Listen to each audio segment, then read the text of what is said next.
کہ جو اپنی ننھی مخلوق سے لے کر بڑی سے بڑی مخلوقات تک، اشرف المخلوقات تک کو اپنی رحمتوں کے موسلادھار بارش کے حساب میں لیے ہوئے ہے۔ اس قدر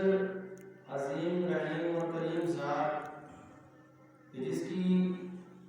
شان لامحدود ہے اور جس کی رحمتوں کی کوئی انتہا نہیں، وہ ذات جس کی شانوں کو اور اس سے زیادہ کیا بیان کیا جائے کہ وہ کوئی اور نہیں بلکہ میرے مصطفیٰ کا خدا ہے۔ درود و سلام نبی کریم علیہ السلام کی ذات پر کہ جن کی شان، جن کے مقام اور جن کی حقیقت کو رب العالمین کی ذات کی جان سکتی ہے، اور جن کی ذات پر رب العالمین نے اپنا اظہار ربوبیت موقوف فرمایا کہ اگر مصطفیٰ کو پیدا کرنا ضروری نہ ہوتا تو رب العالمین اپنی ربوبیت کا اظہار تک نہ کرتا۔ وہ ذات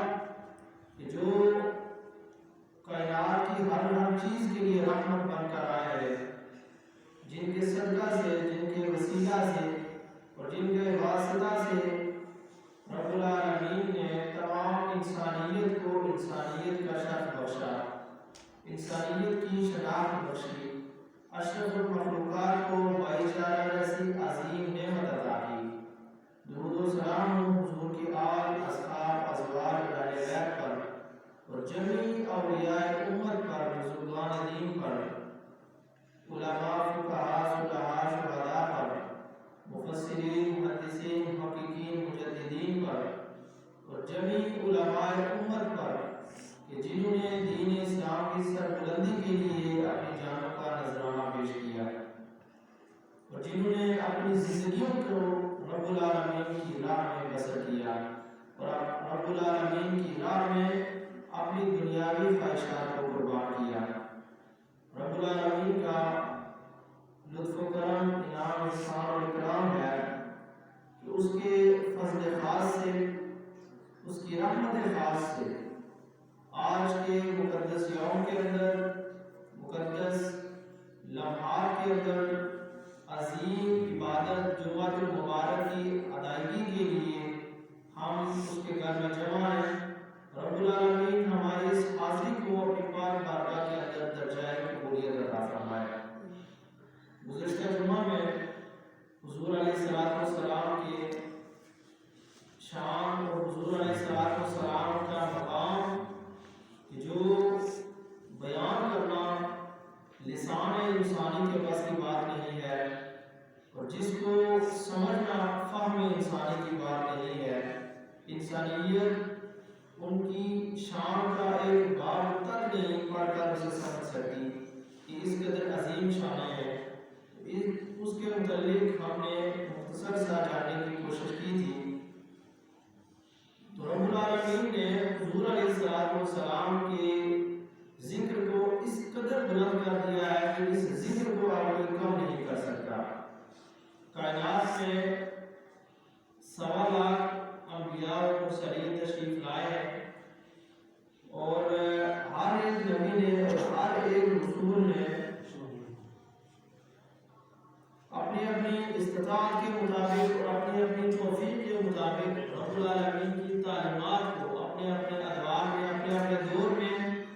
دنیا تک پہنچانے کی کوشش کی ہے۔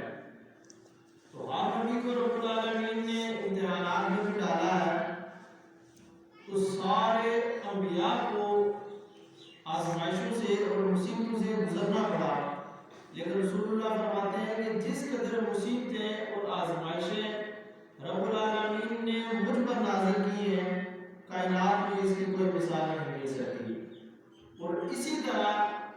جس طرح رسول اللہ پر مشکلات زیادہ آئی ہیں، آپ بہت ہی مشکل دور میں گزرے ہیں، مشکل دور سے گزرے ہیں، اور رب العالمین کا جو عظیم منصب رسالت ہے آپ نے اس کو دنیا تک پہنچایا۔ تو تمام انبیاء کو جو معجزات عطا کیے تھے، اگر ان تمام معجزات کو جمع کر کے ایک بنایا جائے تو وہ ذات رب العالمین نے تمام معجزے رسول اللہ کی ذات میں جمع کر دیے ہیں۔ مثلا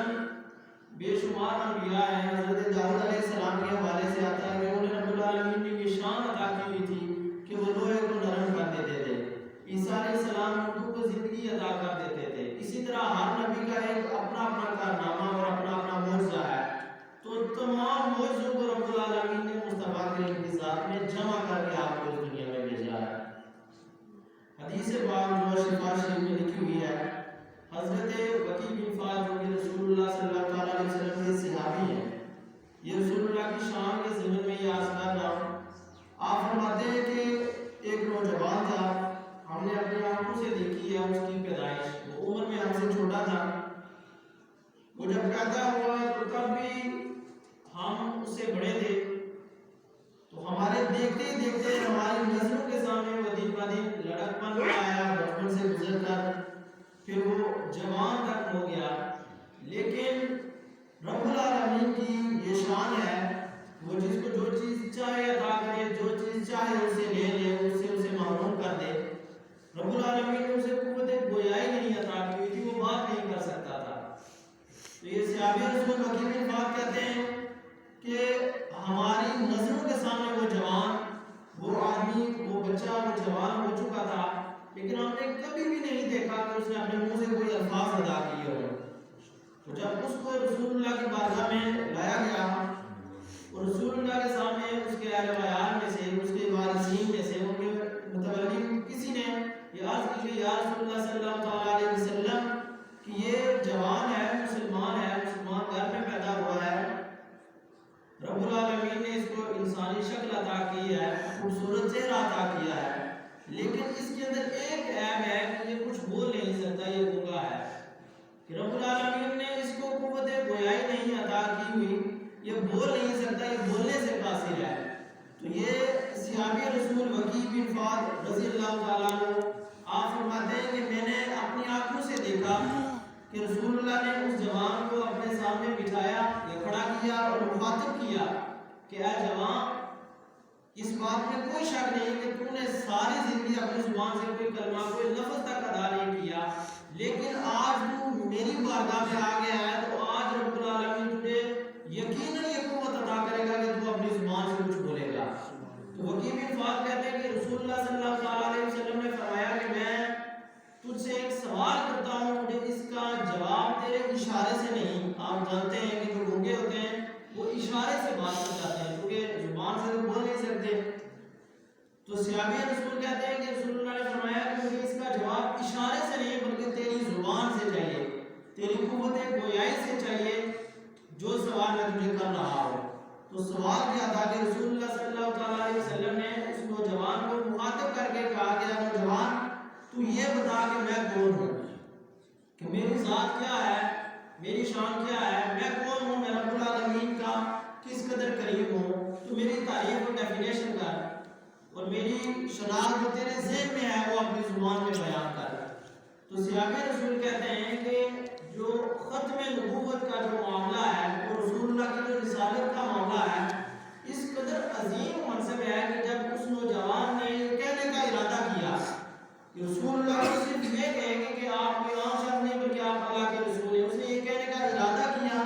اس ارادے کی برکت سے رب العالمین نے اس کو قوت گویائی عطا کر دی۔ آپ نے ابو جہل کا واقعہ بارہا سنا ہوگا کہ کبریاں لے کر رسول اللہ کے بارگاہ میں آ گیا تھا اور آ کر کہنے لگا، اس نے اپنے ہاتھ میں رکھی چھپائی، کمر کے پیچھے ہاتھ باندھ لیے اور عرض کرتا ہے کہ یا رسول اللہ اگر آپ اللہ کے حبیب ہیں، اے محمد صلی اللہ علیہ وسلم، آپ کا یہ دعویٰ ہے کہ آپ اللہ کے حبیب ہیں، اس کے رسول اور اس کے محبوب بندے ہیں، تو آپ مجھے یہ بتا دیں کہ میرے ہاتھ میں جو چیز ہے وہ کیا ہے۔ ابو جہل کا بھی یہ عقیدہ تھا کہ رسول وہی ہوتا ہے جس کو رب العالمین غیب کا علم عطا کرے۔ تو آج کے ہمارے وہ نکمے اور کم زر مسلمان جو یہ کہتے ہیں کہ رسول اللہ کو دیوار کے پیچھے کا علم نہیں، یہاں سے درود پاک پڑھے تو وہاں تک کیسے پہنچتا ہے، اب ان کی عقل پہ بھی میں کیا بات کروں۔ ابو جہل جیسے بندے کو یہ پتا ہے کہ نبی اور رسول وہی ہوتا ہے جس کو غیب کا علم ہو۔ اس نے سوال کیا کہ آپ اگر اللہ کے رسول ہیں، آپ یہ بتائیں کہ میرے ہاتھ کے اندر کیا ہے، میری مٹھی میں نے کیا چھپایا ہوا ہے۔ تو رسول اللہ نے آگے سے ارشاد فرمایا کہ ابو جہل یا میرے کیا کہتے ہو کہ میں بتاؤں کہ میں کون ہوں یا پھر تیرے ہاتھ میں جو چیز ہے وہی بتا دے کہ میں کون ہوں؟ اس نے کہا کہ ٹھیک ہے آپ تو شاید بتا پائیں یا نہ بتا پائیں، لیکن یہ تو بہت ہی بڑی بات ہوگی کہ اگر میرے ہاتھ میں جو چیز ہے وہی بول دے کہ آپ کون ہیں۔ تو روایات میں آتا ہے، مورخین نے یہ بارہا لکھا اور آپ نے سنا بھی ہوگا کہ رسول اللہ نے جب توجہ کی اس کے ہاتھ کی طرف تو اس کے ہاتھ میں کنکریاں چھپی ہوئی تھی، تو ان کنکریوں نے بھی اپنی زبان سے کہا تھا کہ یہ جو تیرے سامنے جو ذات ہے یہ کوئی اور نہیں بلکہ یہ رب العالمین کا محبوب ہے، یہ رب العالمین کا حبیب ہے۔ تو رسول اللہ صلی اللہ تعالی علیہ وسلم کی جو شان ہے، جو عظمت ہے، جو رفعتیں ہیں، آج کے دور میں ہم دیکھتے ہیں کوئی فتن دور ہے اور اس قدر بڑے بڑے ایسی سازشوں کے ذریعے سے یہ کوشش کی جا رہی ہے کہ حضور کی شان کو کم کیا جائے، لیکن جس کی شان رب العالمین نے بڑھا دی ہو اس کی شان کوئی بھی کم نہیں کر سکتا۔ معراج کا واقعہ آپ سب نے سنا ہوگا کہ رسول اللہ صلی اللہ تعالی علیہ وسلم ایک آسمان پر گئے، اس سے دوسرے آسمان پر گئے اور پھر تیسرے آسمان پر رسول اللہ صلی اللہ تعالی علیہ وسلم نے عروج کیا۔ عروج کہتے ہیں اوپر جانے کو۔ تو رسول اللہ صلی اللہ تعالی علیہ وسلم اس قدر بلند ہو گئے کہ سدرۃ المنتہا اور رب العالمین کی بارگاہ تک حاضر ہو کے واپس آئے تھے۔ معراج کا جو واقعہ ہے تو اسی واقعے کے ضمن میں آتا ہے قرآن پاک کے 35 پارے کی پہلی جو آیات ہے، ابتدائی آیات، وہ اس پر شاہد بھی ہے کہ رسول اللہ صلی اللہ تعالی علیہ وسلم پہلے مسجد حرام سے مسجد اقصی تک گئے تھے، وہاں پر انبیاء کی امامت کروائی تھی۔ تو امامت کا یہ اصول ہوتا ہے کہ جو سامعین ہوتے ہیں یا جو مجمع ہوتا ہے اس میں جو زیادہ پڑھا لکھا ہو اسے امامت کے لیے کہا جاتا ہے۔ مثال کے طور پر آپ نے دیکھا ہوگا کہ جب کسی کا جنازہ وغیرہ ہوتا ہے تو اس شخص کو ترجیح دی جاتی ہے جو زیادہ تعلیم یافتہ ہوتا ہے، جو زیادہ پڑھا لکھا ہوتا ہے۔ مثلاً اگر مفتی صاحب ہیں تو قاضی صاحب کو زیادہ اس کی اہمیت دیتے ہیں کہ وہ آ کر جنازہ پڑھیں کیونکہ ان کے پاس زیادہ علم ہوتا ہے۔ تو امامت کا یہ اصول ہوا کہ جس شخص کے پاس زیادہ علم ہو اور پھر جو شخص زیادہ خوبصورت ہو اور جس شخص کی نسل اور خاندان اور نسل سب سے اعلیٰ ہو اس شخص کو آگے کیا جائے۔ تو میں کہتا ہوں کہ مصطفیٰ کی کیا شان ہے کہ 1.25 لاکھ انبیاء علیہ السلام حضور علیہ السلام کے پیچھے ہیں اور مصطفیٰ کے لیے مصلی امامت پر کھڑے ہیں۔ تو ایک بات یہ بات کر رہا ہوں کہ یہ بات سوچنے والی ہے کہ 1.25 لاکھ انبیاء یہ کوئی تھوڑی تعداد نہیں، بہت ہی بڑی تعداد ہے۔ ہزاروں کا مجمع ہو تو ہم ہر ایک بندے کو پہچاننے سے قاصر ہو جاتے ہیں اگرچہ کہ وہ ہمارا قریبی ہو۔ تو 1.25 لاکھ انبیاء کے جنہوں نے اس سے پہلے رسول اللہ کو دیکھا بھی نہیں، تو انہوں نے معراج میں رسول میں معراج مصطفیٰ میں رسول اللہ کو کس طرح پہچان لیا؟ ایک بڑا حیران کن سوال ہے کہ 1.25 لاکھ انبیاء ہیں، اس سے پہلے رسول اللہ کو دیکھا نہیں، بس سنا ہے رب العالمین کی تعلیمات کے ذریعے سے جو وحی ان پر ہوئی اس کے ذریعے انہوں نے یہ جانا اور پھر اس کو آگے بیان بھی کیا اپنی امتوں میں کہ رسول اللہ اس قدر شان والے ہوں گے، اللہ تعالیٰ کا حبیب اس قدر رفعت والا ہوگا، لیکن دیکھا نہیں ہے۔ تو پھر معراج کے دن تمام انبیاء نے حضور علیہ السلام کو کس طرح پہچان لیا؟ تو اس کے ضمن میں عشق و محبت والے انہوں نے یہ لکھا کہ رسول اللہ صلی اللہ تعالی علیہ وسلم کو رب العالمین نے اس قدر حسن عطا کیا ہوا تھا، اس قدر خوبصورتی عطا کی ہوئی تھی، آپ کا چہرہ اس قدر روشن تھا کہ جب 1.25 لاکھ انبیاء علیہ السلام اکٹھے ہوئے رسول اللہ کو کا چمکتا چہرہ جب سبھی انبیاء نے دیکھا تو وہ خود اپنی زبانوں سے بول گئے کہ اس قدر خوبصورت چہرے والا ہی یقیناً رب العالمین کا حبیب ہو سکتا ہے۔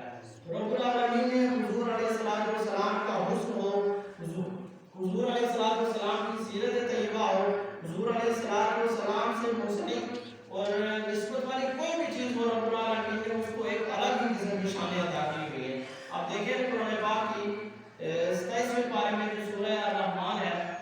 اس میں رب العالمین نے اپنی بے شمار نعمتوں کو گنایا ہے۔ فَبِأَيِّ آلَاءِ رَبِّكُمَا تُكَذِّبَانِ، رب العالمین نے ہر نعمت کو گنا اور اس کے بعد یہ کہا کہ تم رب العالمین کی کون کون سی نعمتوں کو جھٹلاؤ گے۔ رب العالمین کا اگر نعمت کا اگر ذکر کیا جائے تو انسان کے سر کے بالوں سے لے کر پاؤں تک ہر عضو ہر آنگ اللہ تعالیٰ کی نعمت کا ظہور کر رہا ہے، اللہ تعالیٰ کی نعمت کا بیان کر رہا ہے۔ تو رب العالمین نے انسان کو اور ہمیں یہ رب العالمین نے ایک اسٹرکچر دیا ہے انسان کا، یہ ہماری جو فزیکل باڈی ہے اس پہ ہم دیکھیں ہمارے دانت